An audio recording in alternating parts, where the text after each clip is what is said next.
Hello guys, कैसे हैं आप सभी लोग। उम्मीद है आप सभी लोग बढ़िया होंगे। मैं भी बहुत बढ़िया। आज की इस वीडियो में हम चर्चा करने वाले हैं कि जो जीडीसीई जनरल डिपार्टमेंटल कॉम्पिटिटिव एग्जाम होना है, जिसको रेलवे ने बोला है कि सेंट्रलाइज लेवल पर होगा, मतलब सभी जोन के बच्चे फॉर्म भर पाएंगे, अब जोन वाइज नहीं होगा। ठीक है, तो उनके साथ मतलब क्या होगा, मतलब जो करंट एम्प्लॉय है वो भी फॉर्म भर सकते हैं या फिर मिनिमम 2 ईयर की सर्विस होगी। सबसे पहले मैं आपको बता दूं, जीडीसीई जनरल डिपार्टमेंटल कॉम्पिटिटिव एग्जाम होता है। जो रेलवे के नियमित कर्मचारी होते हैं वो इसको फॉर्म भर सकते हैं। ये डिपार्टमेंटल एग्जाम है, ये जोन वाइज होता था।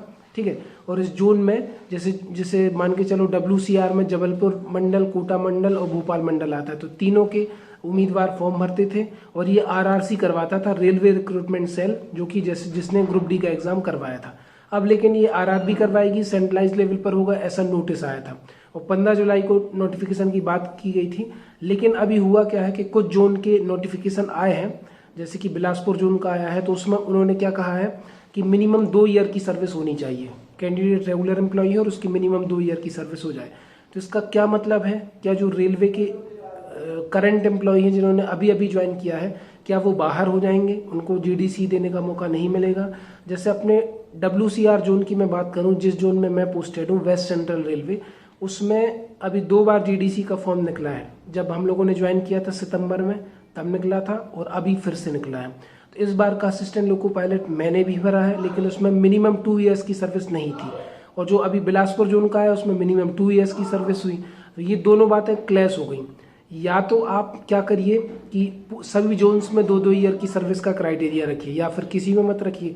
मेरे हिसाब से तो ये अन्याय है, क्योंकि जो बच्चे NTPC में बाहर हुए थे या फिर ALP में बाहर हुए थे या किसी दूसरे एग्जाम में मेरिट में बाहर हुए थे, तो उनके पास तुरंत अपॉर्चुनिटी आई है कि वो GDC के थ्रू अच्छी पोस्ट ले लें और ग्रुप डी से छुटकारा पा लें। लेकिन मेरे हिसाब से तो ये करंट एम्प्लॉय के साथ भी होना चाहिए। और अगर मिनिमम 2 ईयर की सर्विस हो गई तो मैं भी बाहर हो जाऊंगा, क्योंकि मेरी 1 ईयर की सर्विस कंप्लीट हुई है। ठीक है, तो मेरे हिसाब से तो ये करंट एम्प्लॉय के साथ होना चाहिए, मतलब सभी को फॉर्म भरने का मौका देना चाहिए और जिसके पास योग्यता है वो एग्जाम को पास करके आगे बढ़ जाए। ठीक है, क्योंकि वो डिपार्टमेंटल एग्जाम है, उसमें 1 या 2 साल, क्योंकि अगर 2 साल की सर्विस करेंगे तो फिर बच्चों का पढ़ाई से भी मन हटने लगता है और चीज़ें बिगड़ जाएंगी। तो मेरे हिसाब से ये होना चाहिए रेगुलर एम्प्लॉय, जो कि नियमित कर्मचारी हैं जिन्होंने अभी अभी ज्वाइन किया, वो भी भर पाए। दूसरी चीज, मान लो अगर सेकंड कंडीशन में 2 साल की मिनिमम सर्विस हो गई, तब आप क्या करेंगे? क्या आप 2 साल तक वेट करेंगे? हाँ, वेट तो आप करेंगे ही, आपको अपनी पढ़ाई नहीं छोड़नी है। साथ ही जो रेलवे के ओपन एग्जाम आएंगे, जैसे रेलवे के ओपन एग्जाम में जूनियर इंजीनियर की भर्ती आएगी, ALP की आएगी, टेक्नीशियन की आएगी, TTE की आएगी, जो भी भर्तियां आएंगी और आगे NTPC की भी आएंगी, तो आप उसके लिए भी प्रिपेयर हो जाएं। क्योंकि ये मत समझो कि ओपन एग्जाम से GDC में कम कंपटीशन है, GDC में भी कंपटीशन है, लेकिन ओपन एग्जाम से कम है, ये तो मैं मानता हूँ। तो आप प्रिपेयर होते रहिए। ठीक है, ऐसा नहीं कि आपको 2 साल बाद मौका मिले तो आप बैठ गए, स्टक हो गए। वो आपके ऊपर डिपेंड करता है कि अगर आप तैयारी करते रहेंगे, आगे बढ़ने के प्रयास करते रहेंगे, तो डेफिनेटली आपका सिलेक्शन हो जाएगा। तो ओपन एग्जाम को टारगेट करते हुए या फिर कोई अदर वैकेंसी आती है रेलवे के अलावा, उस हिसाब से पढ़ते रहिए। और GDC का जब तक क्लियर नहीं हो जाता तब तक तो अभी कह नहीं सकते कि 2 साल की सर्विस मांगेगा, क्योंकि WCR में फॉर्म भरवा लिया, जिनके पास मई मंथ की पे स्लिप थी और 1 जून से रेगुलर एम्प्लॉय था, उससे भरवा लिया, और किसी जोन में 2 साल की सर्विस मांग रहे हैं, तो ये दोनों चीज़ें क्लैश हो गई। तो मेरा आपसे बस यही कहना है कि आप बस घबराए ना, परेशान ना हो और अपनी तैयारी जारी रखिए। ठीक है, आपके पंख आपके पास ही है, आपको कहाँ तक उड़ना है वो आपके ऊपर है।